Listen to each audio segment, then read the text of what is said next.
गीता में अर्जुन को स्वयं भगवान कह रहे हैं कि उस परमेश्वर की शरण में जा, उसके लिए उन संतों के पास जा जो तत्वदर्शी हो। इसी प्रकार हजरत मोहम्मद को उनका अल्लाह कह रहा है कि कोई और पूर्ण परमात्मा है, उसको पाने के लिए उन तत्वदर्शी संत की तलाश कर। वो प्रभु कौन है, ये जानने के लिए कृपया अवश्य सुनिए जगत गुरु तत्वदर्शी संत रामपाल जी महाराज के अमृत वचन। कलयुग इसीलिए बना है ये कि इसमें मशीनरी युग होगा और ऐसे उपकरण बनाए जाएंगे, सबको शिक्षित करूँगा और फिर मेरे बच्चों को मैं अपनी पहचान कराऊँगा, सब सदग्रंथों से भगवान की महिमा का वर्णन कराऊँगा और सबको पार करूँगा। तेरे वंशज भी पार हो जाएंगे। तेरे को 42 वंश का आशीर्वाद इसलिए दिया है कि सभी अच्छी आत्माएं तेरे घरों में जन्म लेंगी और जब वो मेरी शरण में आएंगी, नाम ले लेंगे तो पार होंगे, नाम ना लेंगे तेरे क्या कोई भी पार नहीं होगा। और जब कलयुग 5505 बीत जाएगा, उस समय बिचली पीढ़ी का समय प्रारंभ होगा। उस समय सारे विश्व को पार करूँगा। सतनाम का और सार नाम का सब जगह बोलबाला होगा। जो भी सतनाम और सार नाम को ले लेगा धर्मदास, तेरे वंशज का सारा विश्व पार हो जाएगा। तब धर्मदास ने संतोष हुआ धर्मदास जी को कि भगवान ने कह दिया, यह फाइनल बात है, आप स्वयं आओगे, फिर मुझे क्या चिंता भगवान, मुझे सतलोक भेज दो। अगर मैं वापस चला गया वहाँ पर बांधवगढ़, मैं उस दलदल में फिर फंस जाएगा। उस समय धर्मदास जी की लगभग 118 वर्ष की आयु हो गई थी जब वो सतलोक गमन किया जीवित समाधि देकर। अपने आत्माओं, दास क्या सिद्ध करना चाह रहा है आपको? दास ये सिद्ध करना चाह रहा है कि ये ऐसी अनमोल जड़ी, ऐसा अनमोल ज्ञान और ऐसे ये कारगर मंत्र परमात्मा ने छुपा कर रखे थे आपके लिए। सबसे निकट थे धर्मदास जी, उसको भी आगे प्रतिबंध लगा दिया था कि जिक्र भी ना कर देना इस सतनाम और सार नाम का। जिन भी महापुरुषों को परमात्मा मिले हैं उन सबको मंत्र दिए, लेकिन उनको आगे प्रतिबंध लगा दिया। और वो पक्के दृढ़ भगत थे, जो गुरु जी ने कह दिया फाइनल है, संसार कहीं जाओ, जो गुरु जी का आदेश है वो शिरोधार्य है, सारा संसार एक तरफ और वचन गुरु का एक तरफ। वो ऐसे महापुरुष थे, तभी तो उनको सचखंड ले गए, वापस ले आए और फिर उनको साथ रहे और भक्ति करो बच्चा, तुम्हें सर्व सुख भी दूंगा, सतलोक ले चलूँगा। तो इसी प्रकार आदरणीय नानक साहिब जी को भगवान मिले थे बेई नदी पे और सचखंड लेकर गए, सारा कुछ दिखाकर वापस छोड़ा कि सतनाम से मोक्ष होगा। मैं काशी बनारस में धानक का काम करता हूँ, जुल्हाए का वहाँ आ जाना। अब ये इस बात का विश्वास नानक साहब का नहीं हुआ कि भगवान और धानक का काम करे। जब वापस छोड़ दिया तो सतनाम बिना मोक्ष नहीं। और सतनाम मिले कहाँ? परमात्मा कह रहे मैं खुद वहाँ बनारस के अंदर हूँ। तो सब लीला की जब वहाँ जाकर देखे तो उनको मिला, बनारस में बैठे परमात्मा, वही रूप जो सचखंड में देखा था। तब नानक साहिब जी ने कहा था, फाई सूरत मुल्क की वेश, ए ठगवाड़ा ठगी देश, खरा सियाणा बोता बार, ये धानक रूप रहा करता। तो कहने का दास का भाव ये है कि तो नानक साहिब जी ने भी किसी भी सिख को ये 2 अक्षर का मंत्र जाप करने को नहीं दिया। सार नाम की तो बात छड्डो, वो तो बहुत दूर की बातें, और स्वयं जाप करते थे। इसका प्रमाण है भाई बाला वाली जन्म साखी, समुद्र की साखी में, कि नानक साहिब जी 2 अक्षर का नाम जाप करा करते। इसमें एक ओम है, एक गुप्त है। वो सही जाप करते थे। ये दास बार बार सार्वजनिक नहीं कर सकता उस मंत्र को। जिनको सतनाम प्राप्त है उनको मालूम है वो सतनाम कौन सा है। तो कहने का भाव ये है कि नानक साहिब जी को बना कर रखा था कि जिक्र नहीं करना। ऐसा झटका दे दिया मर्दाने को, सारा सिख समाज उससे इतना भयभीत हो गया कि इस मंत्र का जाप नहीं करना, इस जिक्र भी नहीं करना। कारण क्या था? धर्मदास मेरी लाख दुहाई, ये सार शब्द कई बार न जाई, सार शब्द बाहर जो पढ़ी, ये बिचली पीढ़ी हंस नहीं तरही। अगर ये सार शब्द बाहर जाएगा तो मेरे बच्चे बिचली पीढ़ी वाले हंस पार नहीं होंगे। तो पुण्यात्माओं, ये सारा खाड़ा आपके लिए हो रहा था। धन है आपके माता पिता जिनसे जन्म हुआ। ऐसे प्राइम टाइम में आपका मनुष्य जीवन स्त्री और पुरुष का, और सबसे पुण्यात्मा जो सतलोकाश्रम बरवाला तक पहुंच रहे हैं, किसी भी मीडिया से, चाहे कोई किताब पढ़ के, कोई सीडी सुन के, क्या या किसी बहन भाई से प्रेरित होकर के, चाहे कोई ये देखने भी आ जाता है कि देखता हूँ पहली बार वहाँ क्या है। ऐसे बहुत से भगत परमात्मा के हंस इसी प्रेरणा से आए कि देख लेंगे, चल देखते हैं, तुम्हारे गुरु जी का आश्रम देख के आते हैं। जब ज्ञान सुनते हैं, सबको भूख है भगवान की, सबको चाह है उस परम पिता की, ये भूल पड़ी हुई है संसार के, आत्मा जाग जाती है और नाम लेकर जाते हैं। सौभाग्य जिनका, जो अच्छी किस्मत वाले होते हैं, तो यहाँ से नाम लेकर ही जाते। तो यहाँ आना, ये दीक्षा प्राप्त करना और ये सभी मंत्र प्राप्त करना, तो ये छोटी बात नहीं है। आप आम आत्मा नहीं हो, आप परमात्मा की लाडली आत्मा हो, और धन्य है उन माता पिता से जिनसे तुम्हारा जन्म हुआ। तो पुण्यात्माओं, आप हो बच्चे, आप हो हीरे और मोती उस परम पिता के। कबीर साहब कहते हैं, गोता मारूं स्वर्ग में, अर्जा बैठू पाताल। गरीबदास जी कह रहे हैं, कबीर साहब ने बताया कि गरीबदास खोजत फिरूं, ढूंढत फिरूं अपने हीरे मोती लाल। आप वो हीरे मोती लाल हो, क्योंकि आप चाहे हीरा मोती लाल कीचड़ में भी पड़ा है, रेत में पड़ा है, जौहरी की नज़र पड़ी, उसने उसी समय उठावेगा और अंदर गाल लेगा, भीतर वाली जेब में कोई देख ना ले। तो आप वो लाल हो, दास ने आपको पहचान लिया और आप अपनी परमात्मा की पहचान करा दी, और आप यहाँ आम आत्मा नहीं आ सकती, उस परमेश्वर के विशेष आत्माएं हैं जो सबसे पहले आएंगी। फिर क्या होगा? पहले जब परमात्मा स्वयं आए थे, आज से 600 वर्ष पहले, तो उसमें कहीं भी खड़े होकर के एक तारा लेकर के तुम्बूरा बोलने थे, उसने चौराहे पर खड़े हो जाते, जैसे बाजीगर तमाशा दिखाया करे, मीठी मीठी आवाज में अमृतवाणी बोले। आत्मा को परमात्मा की चाह है, और जो सबसे पहले वही हमारे साथ जुड़ते हैं, जो पहले किसी ना किसी युग में, इस कलयुग के, इसी कलयुग के इस समय में भक्ति कर चुके होंगे। अब जो भक्ति कर रहे हैं, अब अरबों खरबों की संख्या में पार हो जाएंगे, और कुछ ऐसे होंगे कि वो कुछ फिसल भी जाएंगे, अरबों खरबों फिसल भी जाएंगे। ये ऐसा समय आएगा भी। तो उस समय वो जो फिसले हुए हैं, वो फिर कहीं संस्कारवश, कोई इटली में, कोई इराक में, कोई ईरान में, कोई कहीं, कोई हिंदुस्तान में, फिर काल पटकेगा। पहले तो ऊपर रखेगा इनको, क्योंकि आप वो अनमोल मंत्र जाप कर रहे हो जिनकी गजब की कीमत है। एक श्वास, एक सतनाम की कितनी कीमत बताई है, जो जिसको प्राप्त हो गई। गरीबदास साहिब जी परमात्मा से प्राप्त ज्ञान को कैसे बता रहे हैं? सतनाम पालड़ रंग होरी हो, 14 लोक चढ़ावे राम रंग होरी हो, 3 लोक पासे अंग धरे रंग होरी हो, तो ना तुलाया राम रंग होरी हो। एक तखड़ी के एक पलड़े में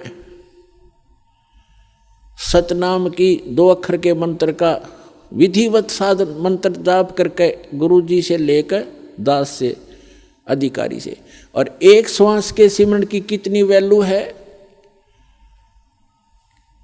कितना वजन है उसकी, ताकत कितनी है कि एक तराजू के पलड़े में एक सतनाम की कीमत रख दो, इतना वजन है उसका, इतना वजन होगा।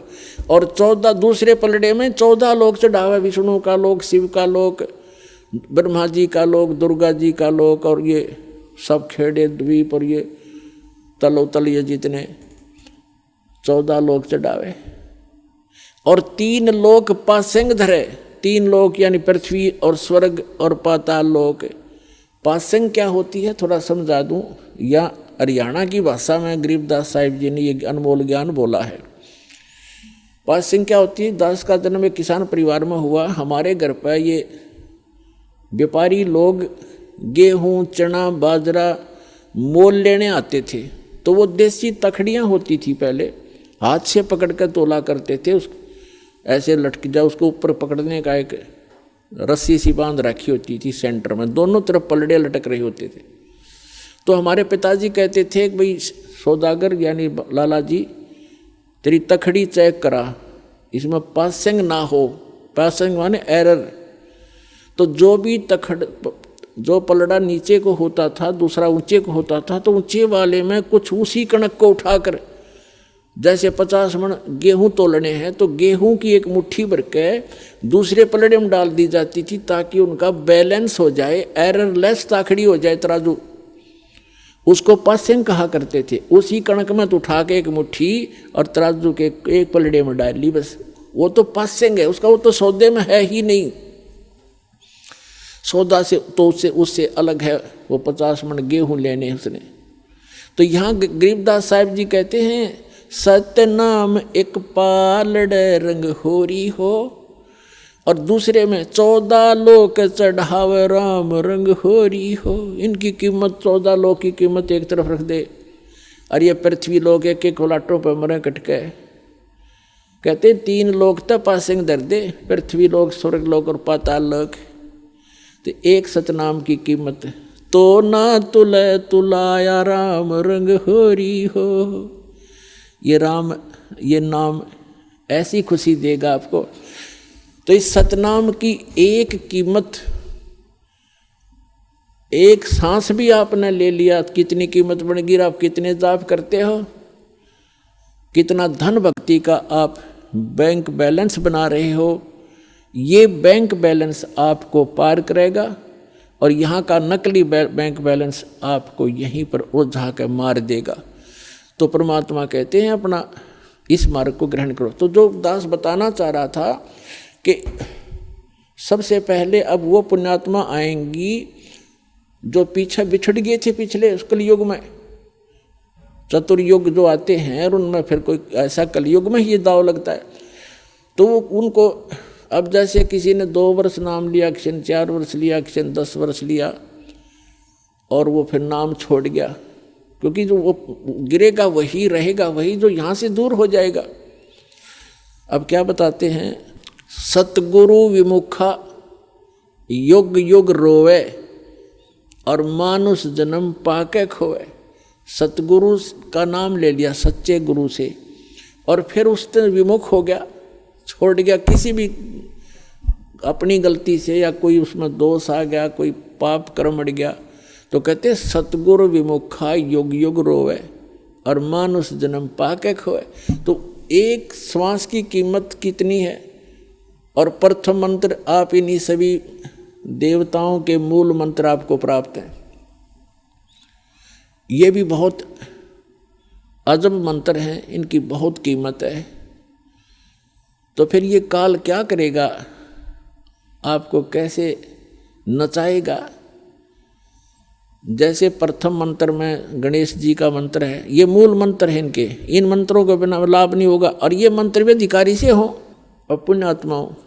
अब जैसे आप किसी अधिकारी डीसी या एसपी के पास जाते हो, एक सिंपल एप्लीकेशन ले जाते हो, तो वो अपने समय पर कार्रवाई करेगा, और उसके ऊपर फिर किसी की मोहर लग जा, किसकी, मंत्री की, मुख्यमंत्री की या प्रधानमंत्री का कोई संकेत कोड वर्ड हो, उस पर आदेश हो, तो 5 मिनट में 5 मिनट में काम हो सबसे पहले होगा। तो इसी प्रकार पूरे संत नाम लेकर के और फिर ये मंत्रों का जाप किया जाए, ये मूल मंत्र है, तो तुरंत काम करेंगे। वो सतर्क हो जाते हैं देवता की किसके माध्यम से आया है, तब उनको लाभ मिलता है। जैसे आप हमारे हरियाणा में भैंस, ये क्या नाम है, जैसे खागड़ हो या जोटा होता भैंसा, अब उसने भैंसा भैंसा करे जाओ कति नहीं जान देता वो, और उसको एक बार कर दे हुर्र तो ऐसे देखेगा नो, वो उसका कोड वर्ड है, वो मूल मंत्र है उसका, जिससे वो अट्रैक्ट होता है, उसके बस की बात नहीं। तो इसी प्रकार ये मूल मंत्र हैं। इन मूल मंत्रों के जाप करने से ये देवता ऑटोमेटिकली प्रभावित होते हैं, इनके बस की बात नहीं, ये सब अपनी क्रियाएं आपको लाभ देना तुरंत प्रारंभ कर देते। तो जो पार होगी वो तो होगी, उनका तो समस्या हल होगी, और जो रहेगी फिर काल कैसे नाश करेगा उस व्यक्ति का। ये प्रत्येक शहर, प्रत्येक लोक में इसने रेस्टोरेंट बना रखे हैं, और वहाँ का जो भी देव है वो कमीशन लेता आपके पुण्यों से, और तब अपने लोगों को चला रहे हैं। तो गणेश जी के लोक में जाओगे आपको, क्योंकि आप गणेश जी का मंत्र कर रहे हो, वहाँ कोई देवता बन जाओगे, वहाँ कोई गण बन जाओगे, और आपके पुण्य उस मंत्र की कमाई को वहाँ नष्ट करके उसके बाद फिर ब्रह्मा जी के लोक में जाओगे, वहाँ पर भी आपकी पूंजी आपकी नाश होगी, सुख सभी प्राप्त होंगे जो यहाँ के नकली सुख हैं, नाचना गाना अप्सराएं शादी ब्याह फंड संड सारा होगा वहाँ पर, और लेकिन जेब कटेगी आपकी। जैसे कोई होटल में जाता है, रेस्टोरेंट में रुकता है, तो उसकी जेब पैसा वो अपनी पल्ले से खर्चता है, उसकी उसी की जो पूंजी है वो नष्ट होती है, व्यय होती है, और वो सब सुविधाएं उपलब्ध है, घंटी बजाओ सारी चीज़ खाओ, लेकिन जेब कट रही है उसकी। इसी प्रकार प्रत्येक युग में, प्रत्येक लोक में, प्रत्येक देव की जो साधना आप कर रहे हो वहाँ जाओगे, फिर विष्णु जी के लोक में जाओगे, फिर शिव जी के लोक में जाओगे, फिर दुर्गा के लोक में जाओगे, अपनी पूंजी नाश करते जाओगे, आगे चलते जाओगे।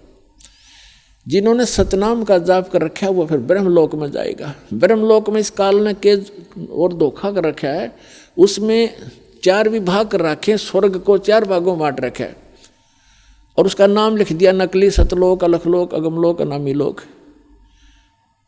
और जो दूसरे सतनाम का जो जाप है, सतनाम के अंदर 2 अक्षर का नाम है, वो तो ब्रह्मलोक में जो सबसे पहले सतर का ब्रह्मलोक है उसमें नाश कराता है, और दूसरा जो मंत्र है उसके साथ उसको ऊपर के लोकों में, उससे ऊपर अलग स्थान बना रखे हैं, उससे अच्छी क्वालिटी के होटल, उनमें नाश कराता है। और जिसको सतनाम प्राप्त है उस प्राणी को परमात्मा फिर आकर के जब उसको मानव शरीर प्राप्त होता है, उसको फिर से ग्रहण करते हैं, उसको फिर से नए सिरे से फिर तैयार करते हैं, ज्ञान देते हैं। अब देखो पुण्यात्मा, कहाँ तो अब आपका फाइनल गेम है यो, जैसे समझ में आ जाए आपके बात, अपना करो आगे कल्याण, मर्यादा में रहो। इतनी भक्ति तो आप कर रहे हो पर्याप्त है।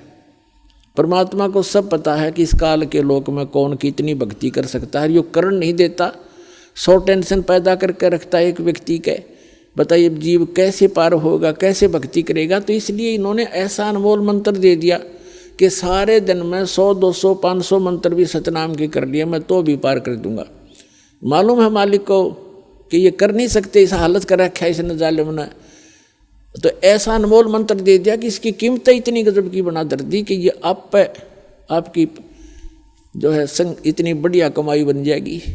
अब जैसे एक व्यक्ति 200 रुपये कमावे सारे दिन में, और एक ऐसा बिजनेस बता दिया किसी ने, रोज के 2 लाख रुपये गल्ला लेता है, तो उसमें 10, 20, 50 हज़ार की कमाई भी होती होगी उसको। तो आपको वो बिजनेस दे दिया, वो तरीका बता दिया कि इसमें आपको रोज की घनी कमाई होगी। तो इस प्रकार अब जो रह जाएगा, अब जो सारनाम प्राप्त प्राणी भी रह जाते हैं, सारनाम प्राप्त हो गया इसका मतलब ये नहीं मुक्ति होगी। जिस दिन भी जरा सी गफलत करी उसी दिन काल गुद्दी पकड़ लेगा आपकी, चाहे कुछ भी प्राप्त कर रखे आपने। परमात्मा कहते हैं जब लग हंसा हमरी आना, आन माने मर्यादा में, और काल लगे नहीं तेरा बाणा। तो जब हम सतगुरु की शरण से दूर हो जाएंगे तब काल आपको जकड़ लेगा, आपकी बुद्धि खुलना नहीं देगा। बुद्धि खुल नहीं होती तो पहले खुल गई होती आपकी, अब खुली आपकी बुद्धि परमात्मा के इस ज्ञान से, दास की माध्यम से, तो फिर उतनी ही जकड़ देगा। 1-2 महीनों के बाद ही आप यहाँ बंद कर दोगे तो उसी दिन आप उसी तरह बुद्धि घुमा देगा। ब्रह्मा विष्णु महेश की घुमा रखी था, आपका व्योत क्या है, आपकी तो फिर बुनियाद क्या है विचार करना। तो कहने का तो दास आपको समझाना चाह रहा आज के सत्संग में। और ये फिर कितने दयालु हैं, कहते हैं इन भोली आत्माओं को यदि वहाँ यहाँ तो रह गए आप, क्योंकि कलयुग का जो पीक टाइम है, प्राइम टाइम खत्म हो गया, और फिर आप ऊपर चले गए गणेश जी के लोक में, विष्णु जी के लोक। अब आपका वो तो काम बिगड़ गया, कितना समय बढ़ा लिया आपने, पता नहीं कब 1000 कलयुग बीत जाएंगे, कितना हजारों युग बीत जाएंगे, हजारों युग के बाद तुम्हें वापस पटकेगा धरती पर कति खाली करके। आप नहीं तो ऊपर रखेगा आपको उस गणेश जी के लोक में, विष्णु जी के लोक में, शिव जी के लोक में, ब्रह्मा जी के लोक में, दुर्गा जी के लोक में, फिर उस नकली सतलोक और अलखलोक में, फिर धरती पर पटक देगा कति खाली बना के। और फिर यहाँ मनमाना पृथ्वी का राजा हो जाए, इतनी कीमत फिर भी रह जाएगी आपकी। राजा बनकर आपको पता है यहाँ कितने पाप इकट्ठे करता है, सारा दिन बुरे करना, बकवाद करना, छरानियाँ बना लेना, और फिर शिकार खेलन जाना, जीव हिंसा करना, कति फुड़वा देता कर्मों को, और फिर पटक देगा गधा बना के। फिर पता नहीं कब मनुष्य जीवन मिलेगा, कब जाकर आपको ये समय मिलेगा जो आज है। अब कितने दयालु हैं ये परमात्मा, कहते शिव मंडल ब्रह्मापुरी, चाहे विष्णु लोक में हो, अमरे गुण भूले नहीं तो आने छुटाऊं तो। हमारे इस ज्ञान को, हमारे गुणों को, हमारे अंदर क्या महिमा, मेरी महिमा को नहीं भूलेगा। अब आप विष्णु लोक में चले गए या गणेश जी के लोक में चले गए, और उस समय आपकी बुद्धि ने काम किया इस ज्ञान के आधार से, और वहां आप रोए भगवान के लिए कि हे परमात्मा हमसे गलती बन गई, हे परमात्मा हम तो यहाँ अपना पूंजी नाश करेंगे, आप बताया करते थे। वहाँ जाकर तो हमने बहुत गलती करी दाता, बहुत गलती बनी। अगर आत्मा से मुझे फिर पुकारेगा तो तुझे वहाँ से भी छुड़वा लाऊंगा मैं। शिव मंडल ब्रह्मापुरी, चाहे विष्णु लोक में हो, अमरे गुण भूले नहीं तो आन छुटाऊं तो। अब वहाँ से छुटा भी लेंगे, फिर वो तो जो समय था वो तो जा चुका है। छुटा कर वो क्या करेंगे, जन्म ही देंगे वापस पृथ्वी पर। और यहाँ आपकी इतनी पुण्य है कि उसके आधार से आप यहाँ पूरी पृथ्वी के शासक बन जाओगे, तो क्या फायदा हुआ उसका। अब परमात्मा क्या करते हैं कि जो सारनाम प्राप्त प्राणी है और वो भी विचलित हो गया, उसको फिर याद आता है कि गुरुजी ये बताया करते थे कि हम तो गलत आ गए, यहाँ तो हमारी पूंजी नाश होएगी। तो उनको मालिक वहाँ जाते हैं और उनसे कहते हैं छोड़ो इनको, चाहे ब्रह्मा हो, चाहे विष्णु, चाहे शिव या दुर्गा के लोक में हो, और कहेगा इसको छोड़ो हमारे हंस को। तो उसका क्या करेगा, उसको इतना बेनिफिट मिलेगा कि परमात्मा ने यहाँ एक ब्रह्मांड के अंदर अपना मिनी सतलोक बना रखा है। पुणात्मा ये मूल ज्ञान है, ये तत्व ज्ञान है, ये वो गुप्त ज्ञान है जो अभी तक किसी को मालिक ने बताया नहीं, इस दास पर मेहर करी है। तो इसके अंदर एक प्रत्येक ब्रह्मांड के अंदर परमात्मा का ऐसे है जैसे प्रत्येक देश का, प्रत्येक देश में एक राजदूत भवन होता है। तो ये परमात्मा उस प्राणी को, ये के थोड़े होंगे जो ऐसे अरबों खरबों की संख्या में विचलित भी होंगे, अरबों खरबों की संख्या में अगर लगे रहे तो आप पार भी होंगे। तो उनको छुटवा, जब उनका समझ में वहाँ जाकर बात याद आएगी तो उनको वहाँ से छुटवा के इस मिनी सतलोक में रखेगा, और उसको उनके ऊपर कैसी रजा कैसा करेगा कि वो जमीन पर फिर डालने ही पड़ेंगे।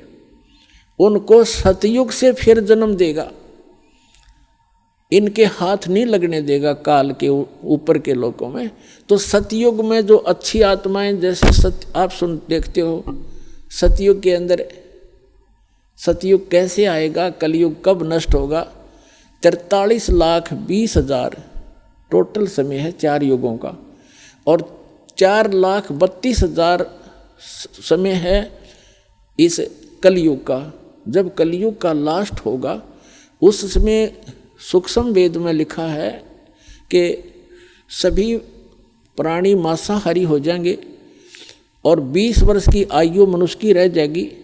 उसमें से 15 वर्ष की आयु में ये पहलवान भी हो लेंगे, जवान भी हो लेंगे, बच्चे भी पैदा कर लेंगे और मर भी लिया करेंगे। मकान नहीं रहेंगे, भूकंप बहुत आया करेंगे, वृक्षों के पत्ते लगने बंद हो जाएंगे, फलों की तो बात छोड़ो, और मांसाहारी हो जाएंगे, एक दूसरे ने खा जाया करेंगे, कति बुरा हाल हो जाएगा, निर्लज हो जाएंगे, कोई भक्ति के आसपास नहीं रहेगा, और बेल खोद कर रहा करेंगे, धरती उपजाऊ नहीं रहेगी।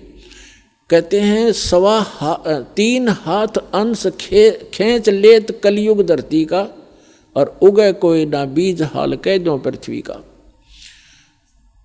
परमात्मा ने सूक्ष्म वेद में बताया है कि कलयुग का जब अंत होगा 3 हाथ, एक हाथ इतना लंबा यहाँ से लेकर ये एक हाथ है 1.5 फुट का, यानी 4.5 फुट नीचे तक पृथ्वी का उपजाऊ अंश खत्म हो जाएगा। अब आप देख रहे हो कितना यूरिया, कितना खाद यो डाला जाता है, यो इसको नाश कर रहा है नीचे पृथ्वी के उपजाऊ अंश को, और प्रदूषण इतना बढ़ जाएगा, वर्षा होनी बंद हो जाएगी, पृथ्वी पर सब बुरा हाल हो जाएगा। तो उस समय क्या होगा, एक नीकलंक नाम का अवतार, जिसको कल की अवतार लिखा है उसके अंदर, सुधा सागर के अंदर, श्री सुधा सागर मद्भागवत में, तो वो आएगा, राजा हरिश्चंद्र होगा वो, जो सतयुग में पुण्यकर्मी प्राणी था, काल की भक्ति कराया करता, उसको स्वर्ग में भेज दिया।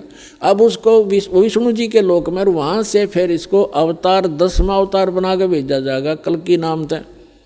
अब उसके कर्म बिगड़वा होगा काल, तो उस समय उन सभी कृतघ्नी प्राणियों को, कलयुग के अंत वालों को नू काटेगा, जैसे कसाई काटा बकरों को, सबको मारेगा, केवल उनको छोड़ेगा जिसकी थोड़ी बहुत भी आस्था उस समय भक्ति की होगी। उसके बाद क्या होगा, उस समय क्या होगा कि सब 1.5 फुट के 2 फुट की कद हो जाएगा, सब इससे ऊपर नहीं रहेगा। 1.5 या 2 फुट का कद होगा। 5 वर्ष की लड़की का विवाह हो जाया करेगा, और 5 वर्ष की लड़की के बालक होने लग जाएंगे। अब फिर वो कद कितना, 1.5 फुट का, वो बच्चे कितने होंगे 6 इंच के।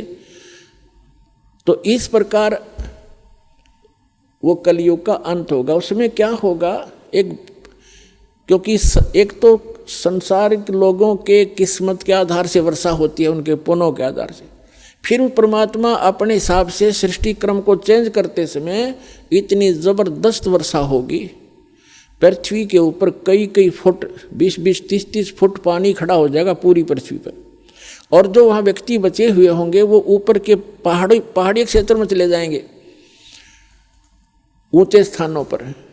और फिर क्या होगा कि धीरे धीरे वो पानी सूखेगा, और जमीन के अंदर जो विष भर गया वो उस जल उसको बाहर ऊपर निकालेगा, और पूरी पृथ्वी पर जब जल सूखता जाएगा वहीं पर पेड़ पौधे होते जाएंगे, भर जाएगी पृथ्वी ऐसे, और सुंदर वातावरण होगा, प्रदूषण खत्म हो जाएगा, ऑक्सीजन की वृद्धि हो जाएगी।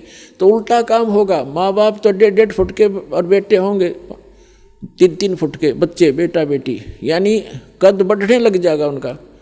और सतयुग के अंदर 100 फुट की, 100 से भी ऊंची फुट कद हो जाता, 100 फुट से भी ज़्यादा।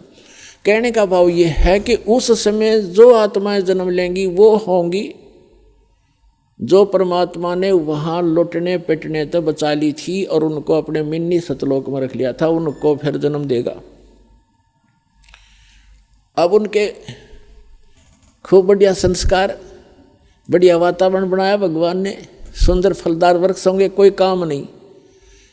आजकल जो गेहूँ, कणक, बाजरा, ज्वार बहुत, उस समय तो ऐसे खड़े रहा करेंगे, बस जाओ और ऐसे इकट्ठे करो, झाड़ो, जितना चाहिए तोड़ लिया और खाओ। जैसे वन से बाग से फल ले आकर तोड़ गए, ऐसे गेहूँ जितना भी ये कणक है खाने पीने की सामग्री, ये सब ऐसे भरी रहा करेगी, काम नहीं।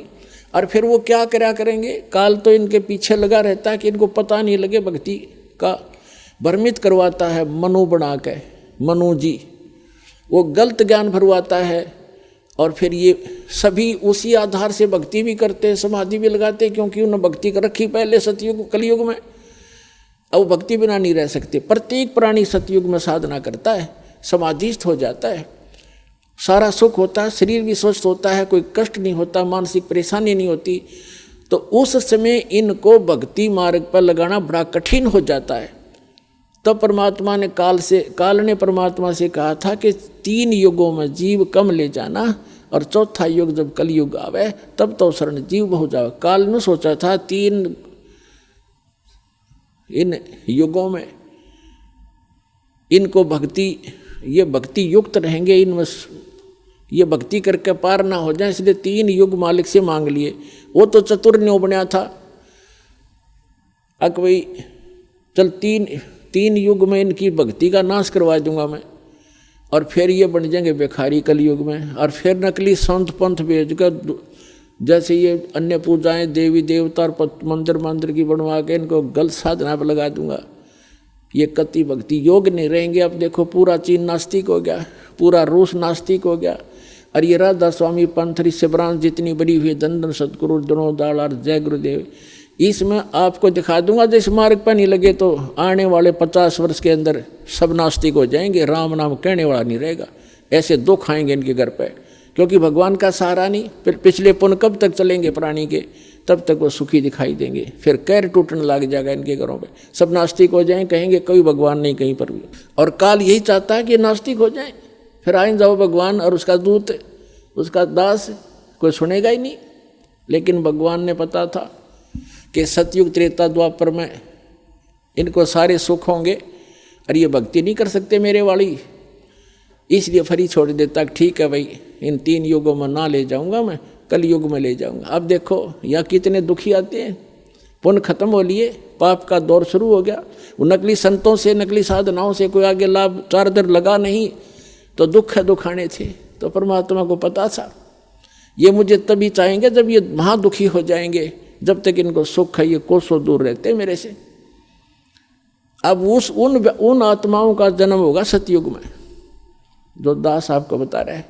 लेकिन कितना लंबा काम बढ़ा दिया उन्होंने।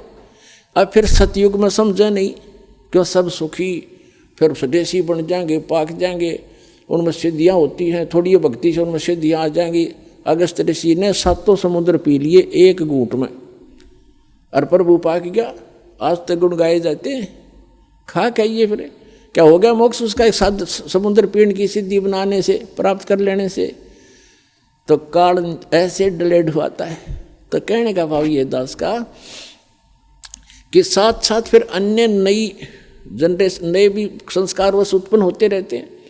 तो जब परमात्मा आते कलयुग में आए, कहीं भी खड़े होकर के तंबूरा लेकर के चौराहे पर अपनी प्यारी भाषा बोलने लगे, वहाँ पर 150-200 व्यक्ति इकट्ठे हो जाते, 10-20 घंटा, आध घंटा अपना विचार करते।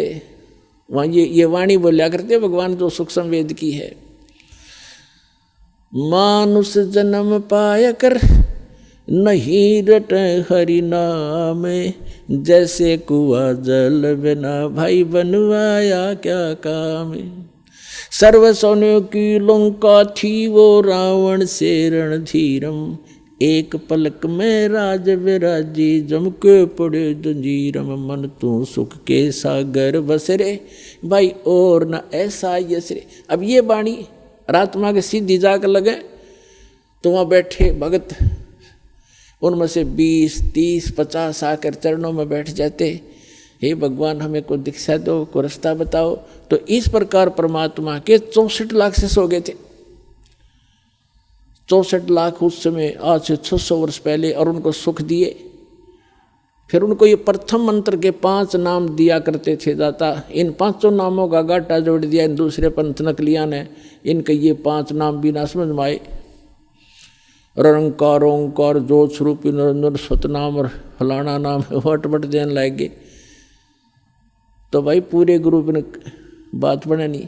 तो कहने का भाव दास का ये है कि मैं रोवत हूँ सृष्टि को, ये सृष्टि रोवे मोहे, गरीबदास इस योग को समझ न सकता कोई। अब जैसे परमात्मा 600 वर्ष पहले आए थे तब हम अशिक्षित थे। 64 लाख से सोना कोई बालकों का खेल नहीं है, ना कोई मीडिया था, ना कोई प्रचार साधन था। कैसे हुई? एक दिन में 1000 जगह प्रकट हो जाते थे परमात्मा और सबको समझाते थे, उनको सुख देते थे।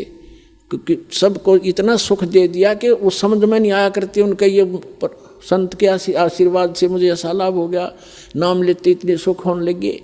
तो 64 लाख हुए थे, लेकिन उनको ज्ञान नहीं था, अशिक्षित थे। जब सुख हुआ तो सुख हुआ तो सुख है। फिर कोई भी आ गया, अरे यो क्या, ये तो क्या जाने भगवान के बारे में, अशिक्षित है, दुल्हा है, ऐसा है, छोटी जाति का है। तो कुछ सुख होते ही ये आत्मा, ये काल, इसका दाव लगता है। परमात्मा कहते हैं इसे सुख का आग लगे, जो नाम हृदय ते जावे, और बलिहारी उस दुख के जो पल पल नाम रटावे। वो दुख भी वो सुख भी हमारे लिए दुखदायक, वो हमारा दुश्मन बन जाता है। जो उस सुख की हमें जरूरत नहीं। भगवान जो आपसे दूर करे, इतना कष्ट दिए रखना दाता, तेरी याद बनी रहे, हमें समझाना चाहते हैं परमात्मा। और फिर क्या बताते हैं कि ज्ञान संपूर्ण हुआ नहीं, हृदय नहीं छदावे, और देखा देखी भक्ति का रंग नहीं ठहरावे। तो 64 लाख से हो गए, सबका सुख हुए और गुण गावे। क्योंकि भगवान आ रहे हैं भाई, एक बार नाम दिया था, आशीर्वाद दिया था, ये सुख हो गया, 100 बतावें। और परमात्मा ने एक लीला करी थी कि इनको परख के देखूं ये ज्ञान से लगे हैं या केवल वैसे मेरे पीछे पड़े हुए हैं। एक लीला की थी एक दिन, वो लंबा समय है, फिर बताएंगे। और एक लीला की थी दाता ने, एक, क्योंकि लंबी कहानी है। एक दिन सत्संग कर रहे थे परमात्मा, क्योंकि दिन में धंधा करा करते, रात में सत्संग करा करते कि भी तुम भी फ्री, मैं भी फ्री। दिन में अपना काल की तुम ये पेट की निर्वाह कर लिया करो। तो रात को सत्संग कर रहे थे। एक वैश्या का मकान था नियर बाई, आसपास कहीं। रात के मौसम सुहाना मौसम था, रात का शांत मौसम था। मालिक, वो तो लीला थी, अपनी आत्मा कहीं भी गर्त में पड़ी है, उसको उठाना ही था। अब वो बैठ गई झांकी में अपने मकान के, और मालिक सत्संग सुना रहा था। भाई ऐसा पाप लगता है, ऐसा मनुष्य जीवन बड़ी मुश्किल से मिलता है, परमात्मा की भक्ति नहीं करता, उनका विनाश हो जाता है, आगे पशु बनते हैं, पक्षी बनते हैं, बुराई करना नहीं चाहिए। सत्संग सुनाया। वह पुण्यात्मा थी, बेटी का कलजा भराया कि मन तक घोर पाप कमा लिया, सारी उम्र को शुभ नहीं बना मेरे से। तो वह लड़की परमात्मा के चरणों में आगे उठ के और कहा, भगवान क्या मेरे जैसी पापन का भी पाप नाश हो जाएगा? क्या मेरे जैसी पापनी भी पार हो भक्ति कर सकती है? परमात्मा ने कहा, बेटा नौका के अंदर, एक किश्ती के अंदर, नौका के अंदर चाहे पत्थर रखो, चाहे घास फूस और रुई रखो, कितना भारी वस्तु है पत्थर, और चाहे कितने भारी हल्का है रुई, उसका स्वभाव है बेटा पार करने का। और फिर कहते हैं, एक लोहा पूजा में राखत, एक गर्भ अधिक पड़ो, और पारस गुण अवगुण नहीं देखे, करत कंदन खरो। तो सारा कुछ समझा कर उस बेटी को संतोष दिया। और उसने बताया कि मैं तो जी वैसा हूँ, क्या मेरा भी उद्धार होगा? कि बेटा बुराई, ऐसा कोई जीव नहीं है जो यहाँ बुराई ना करता हो, क्योंकि ये लोक ऐसा है, ना चाहते भी बुराइयाँ हो जाती हैं। अब आपको कितना मैला कपड़ा है, साबुन और जल प्राप्त हुआ, निर्बल हो गया, खूब मेहनत करके उसने साफ करे, अपने ने भक्ति करे। तो वह लड़की की ऐसी प्रेरणा लगी, सब बुराई छोड़ दी। लेकिन हमारी आदत है कि हम फिर भी उसको उस दृष्टि से नहीं देखते, अज्ञान के कारण। वह लड़की आती, अब उसको तो पिछला जो समय गया वो बुरा दिखाई देता कि कैसे अपनी पिछला जो समय गया उसको पूरा करूं, ज़्यादा से ज़्यादा गुरुदेव के पास आती, उनके चरण छूती, मत्था टेकती, पैर दबाती। तो दूसरे जो संगत वाले थे शेरफेरे जिन सुख हो गया था, वो आपस में बतलाने लग गए, भाई यह अच्छी बात नहीं, एक वैसे आती है गुरु जी के पास बैठती है, लोग क्या कहेंगे, संगत बदनाम हो जाएगी। उस लड़की को धमकाने लग गए कि तुम मत आकर यहाँ पर, तेने सारा माहौल बिगाड़ दिया। अब वो लड़की फिर और ज़्यादा दुखी होगी कि मुश्किल से राह पाया था ये भगवान में, अब क्या बनेगा। तो उसने गुरुदेव के पास रोती रही। परमेश्वर ने पूछा, बेटा क्यों रो रहा? पता था उनको क्यों रो रही है बेटी। उन रोते रोते सारी कहानी बताई। जी मैं निकम्मी तो हुई ही हूँ, इसलिए आपके पास आई हूँ कि निकम्मी का भी उद्धार हो जाता है, आपने बताया। लेकिन कुछ भगत भाई, कुछ बहनें ऐसे ऐसे विरोध कर रही हैं, मुझे आने से मना करते हैं। तो परमात्मा सत्संग के माध्यम से सबको उपदेश दिया करते थे, एक एक को किस किस को कहे, सत्संग के माध्यम से ज्ञान दिया करते थे। कहते हैं, कुष्टि होवे संत बंदगी कीजिए, हो वैसा के विश्वास चरण चित दीजियो। कि अभी भगत कोई भी व्यक्ति सत्संग में आएगा, चाहे चोर है, डाकू है, रोगी है और कोई वैसा है, जब तक मैला कपड़ा साबुन और जल वाटर के टच में नहीं आएगा तो वो साफ कैसे होगा। और भाई भक्तों के लक्षण ये नहीं होते। चाहे वैसा का भी विश्वास हो, उसको अपनी बहन समझना, पाप से नफरत करो, पापी से नहीं, ये तो आम आदमी भी कहता है। और सभी, जैसे एक उदाहरण दिया जाता है कि एक संत था और वो बहुत प्रसिद्ध था, उसको पता था कि उसकी वचन में बहुत शक्ति है, वो कुछ कह देता हुआ पार हो जाती है। तो कहीं से जा रहा था, एक लड़की को पीट रहे थे गांव वाले। उसने पूछा, भी क्यों मार रहे हो इस बेटी को? गांव वालों ने बताया कि ये व्यभिचारिणी है, ये पापिनी है, अपराधी है, ऐसे ऐसे करती है। वो संत बोले, भी रुक जाओ, सजा मैं बताऊंगा, ऐसे देंगे कि पत्थर उठाओ सभी और सब मारेंगे इसको। पर वो पत्थर मारना जिसने ये पाप ना कराया हो वैसा, नहीं तो यहीं खत्म हो जाओगे। पत्थर डाल डाल के सारे खिसके। तो हम अपने दोषों को पीछे रखते हैं, दूसरों को उछालते रहते हैं। तो हम भक्त बनना चाहिए।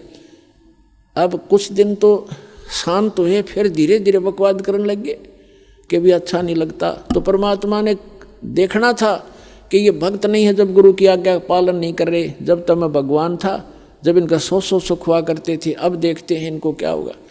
तो एक दिन परमात्मा ने कहा कि ला इसका पक्का काम कर दूं, इनको देख लेता हूँ कितने भक्त हैं कितने अभक्त हैं। उस लड़की से कहा वैसा से कि बेटा कल तू पूरा हार श्रृंगार करके सब आभूषण जो भी तेरे पास है पहन के आ जा। अच्छा पिताजी। रविदास जी कबीर परमेश्वर के साथ ज़्यादा रहते थे। रविदास जी से कहा कि एक हाथी ला कर आए पे। हाथी ले आकर आए रविदास जी। एक परमात्मा ने गंगा जल भर लिया बोतल में कबीर जी ने, और लड़की को बिठा लिया बीच में, पीछा बैठ के आगे रविदास जी से कहा कि अब तो चला इस हाथी ने। अब उस लड़की के हाथ धर लिया कंधे पे और बोतल गंगा जल भर रखी तेरी नो पीवे, और ऐसे मस्ती होकर बीच बाजार से निकाल दिया, काशी के बाजार में से निकाल दी वो सारा झांकी। और जो भी देखे जो करे वो धानक वो दुल्हा देयु कबीर दारू पी और वैश्या ने साथ ले रहा। वो प्रसिद्ध थी ये। कबीर साहब के काशी के अंदर लाखों की संख्या में, लाख की संख्या में भगत थे आसपास के क्षेत्र के। सबको बुलावें, अका जो तुम्हारे गुरु जी के लक्षण दिखाऊं, देख हम पहले नाट्या करते, वहाँ ऐसी गंदी औरतें जाती हैं, देख क्या हालात। ये इतना गंदा आदमी था, देखो दारू पी और वैश्या को साथ लिया, सरेआम घूम रहा है, इसको ये भी नहीं मालूम इतना मदहोश हो गया। आइए अब हम उन श्रद्धालुओं के अनुभव जानते हैं जो जगत गुरु तत्वदर्शी संत रामपाल जी महाराज जी से दीक्षा प्राप्त कर चुके हैं तथा उनके द्वारा बताए गए भक्ति मार्ग पर चल रहे हैं। नमस्कार जी। सत साहेब। क्या नाम है जी आपका? सर मेरा नाम तारा जोशी है। तारा जी आप कहाँ से हैं? सर बेसिकली मैं बागेश्वर उत्तराखंड से हूँ, लेकिन इस समय मैं गवर्नमेंट इंटर कॉलेज पुभाव में पोस्टेड हूँ। तो पिछले 12 सालों से हम स्कूल के पास में अल्मोड़ा ज़िले में वहीं रह रहे हैं। संत रामपाल जी महाराज से नाम दीक्षा आपने कब ली? संत रामपाल जी महाराज से नाम दीक्षा मैंने अक्टूबर 2013 में ली। संत रामपाल जी महाराज से नाम दीक्षा लेने से पहले क्या आप कोई भक्ति साधना भी करती थी? सर, मैं प्रसिद्ध शिवधाम जागेश्वर के पुजारी परिवार में मेरा जन्म हुआ था, तो हम शिव जी को विशेष इष्ट मानकर पूजा किया करते थे। और उसके साथ साथ लोक में प्रचलित जो हिंदू धर्म में जो भी साधनाएं थी उनको हम सब किया करते थे।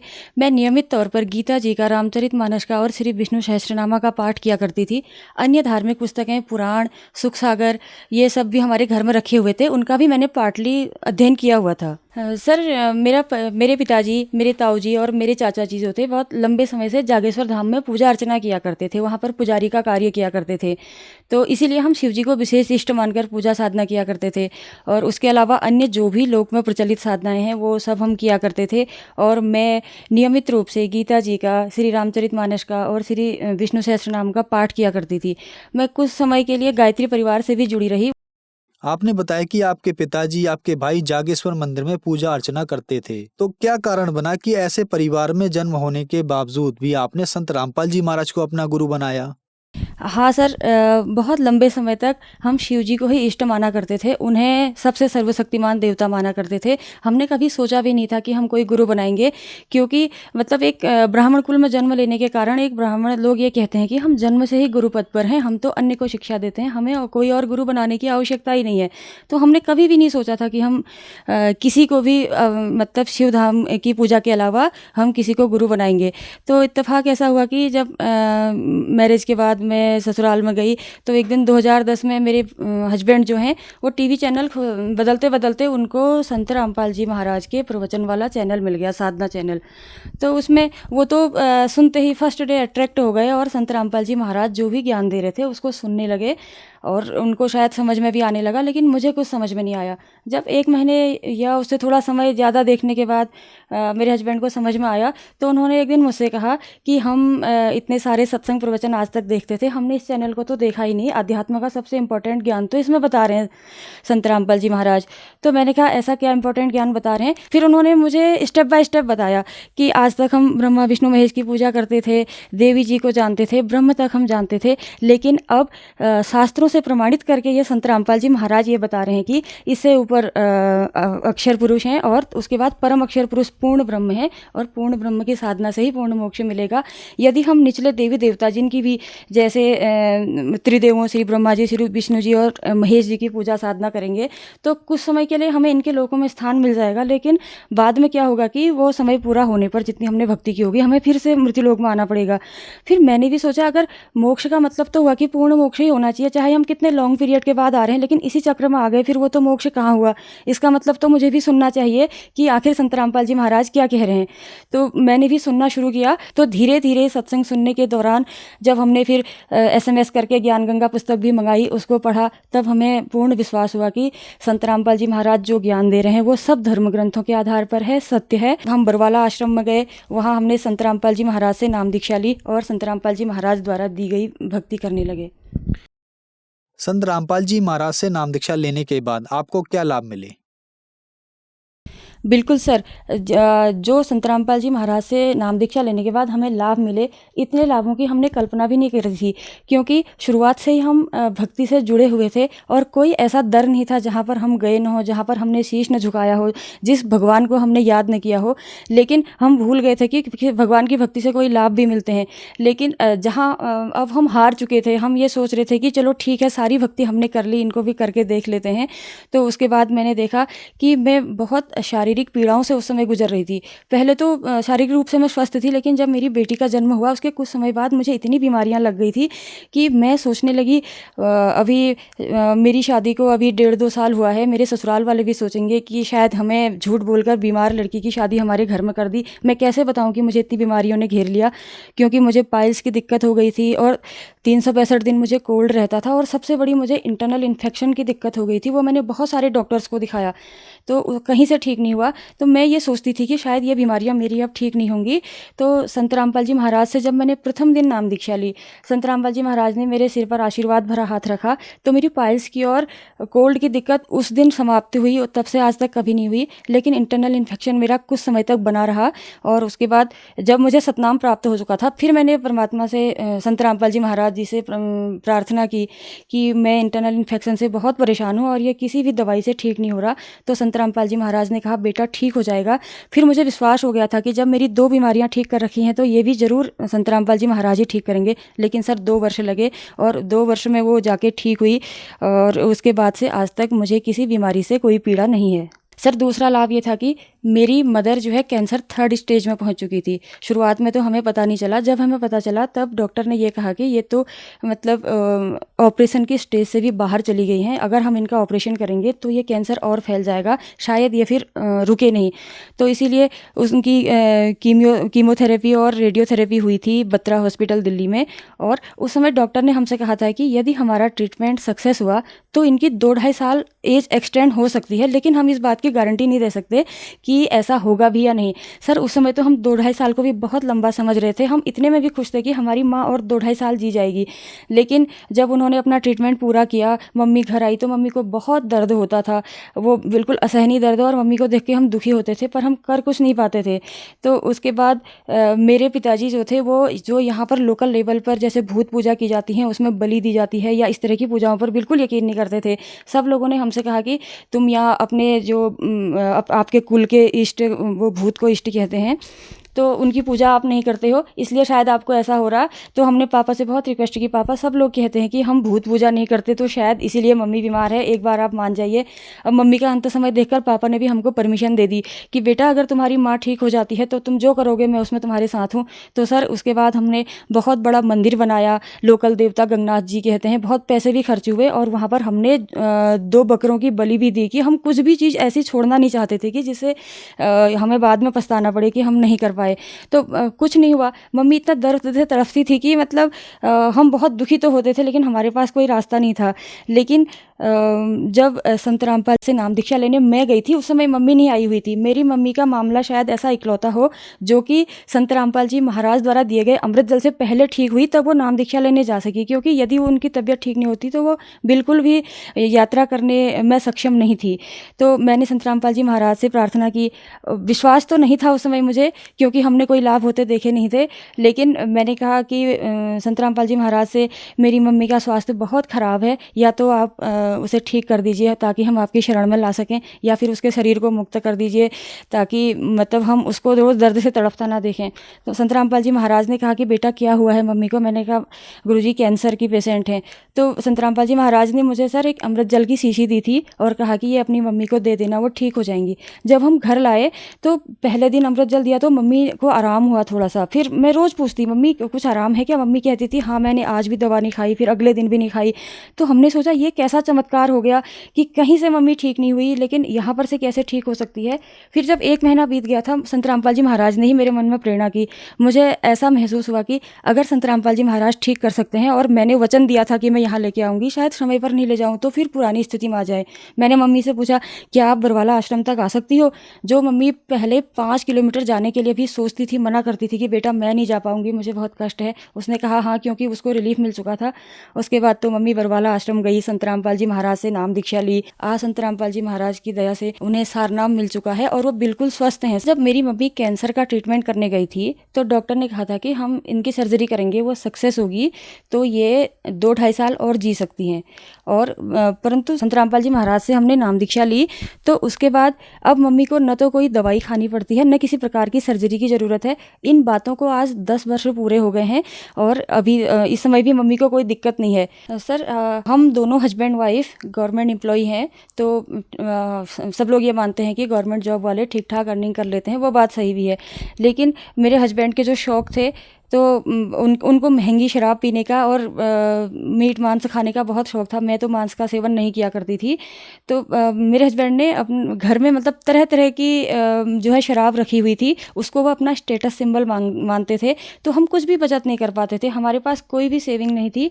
और उसके अलावा कभी कभी शौकिया वो दिवाली में जुआ भी खेला करते थे। मुझे ऐसा लगता था कि शायद इनकी अब ये आदतें कभी नहीं छूटेंगी।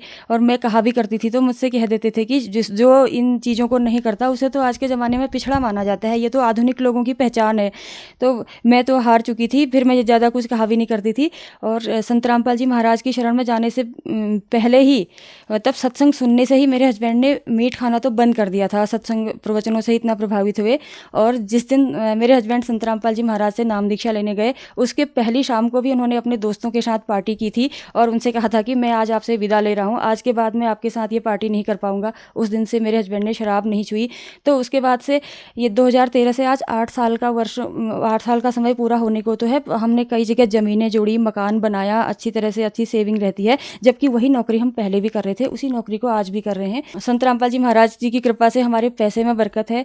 आप एक गवर्नमेंट टीचर हैं, आपकी माता जी को कैंसर था, डॉक्टर्स ने उनको मना कर दिया था और संत रामपाल जी महाराज ने उनको ठीक कर दिया। आज उनको जीते हुए लगभग 10 साल हो गए हैं। आप उत्तराखंड के निवासी हैं। उत्तराखंड में केदारनाथ, बद्रीनाथ बहुत ज्यादा प्रसिद्ध हैं। इन तीर्थ स्थानों पर लाखों लोग जाते हैं और डॉक्टर्स के पास भी जाते हैं और वो लोग ठीक नहीं होते। संत रामपाल जी महाराज उनको ठीक कर देते हैं। ऐसा कैसे संभव हो रहा है? सर, ऐसा इसलिए संभव हो रहा है, आपने ठीक कहा कि उत्तराखंड जो है देवभूमि मानी जाती है। यहाँ बद्रीनाथ, केदारनाथ ही नहीं, यहाँ तो मतलब हर किलोमीटर पर आपको कोई न कोई धाम, देवल धाम पूजने को मिल जाएगा, जहाँ यहाँ लोकल के ही नहीं पूरे देश के और विदेशों से भी लोग यहाँ जो है पूजा साधना करने आते हैं। तो परंतु ये सब चीज़ हम भी कर रहे थे। हम उत्तराखंड में पैदा हुए थे, तो यहाँ का कोई मंदिर, कोई धाम हमने सर मतलब नहीं छोड़ा, क्योंकि हम बहुत सारी चीज़ों से परेशान थे। लेकिन उन सब से हमको कोई लाभ नहीं हो रहा था। और संत रामपाल जी महाराज की शरण में जाने से ये इसलिए संभव हुआ कि संत रामपाल जी महाराज जो है शास्त्र सम्मत साधना बताते हैं। क्योंकि जैसे गीता अध्याय 16 श्लोक 23 में लिखा हुआ है कि शास्त्र विधि को त्याग कर जो मनमाना आचरण करता है उसको न तो सुख होता है, न सिद्धि होती है, ना उसकी कोई परम गति होती है। तो यहाँ उत्तराखंड में जो भी देवल धाम है, वो उनकी हम कितनी ही पूजा कर लें, उनसे कोई लाभ नहीं होना है, जैसे हमको नहीं हुआ, क्योंकि वो शास्त्रानुकूल साधना है ही नहीं, उससे लाभ नहीं होगा।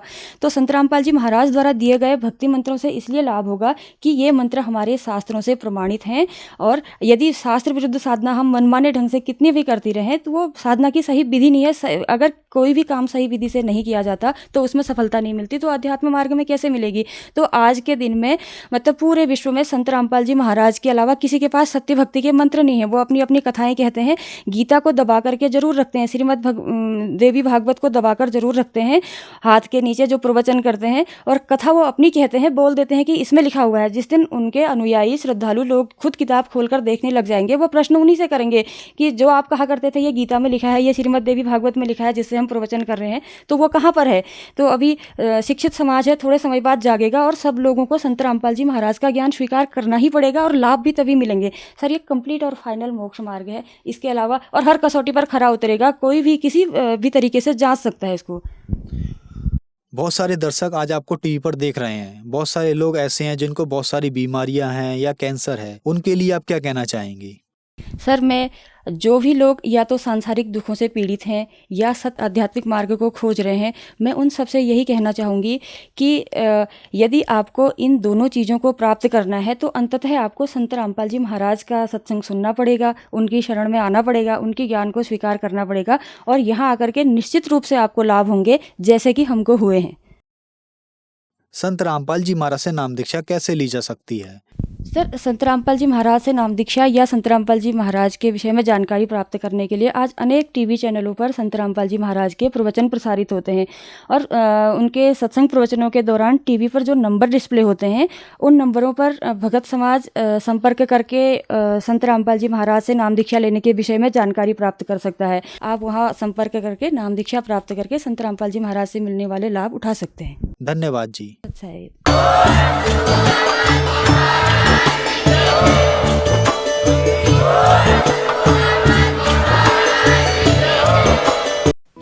आप सुन रहे थे जगत गुरु तत्वदर्शी संत रामपाल जी महाराज के मंगल प्रवचन। अधिक जानकारी के लिए संपर्क करें।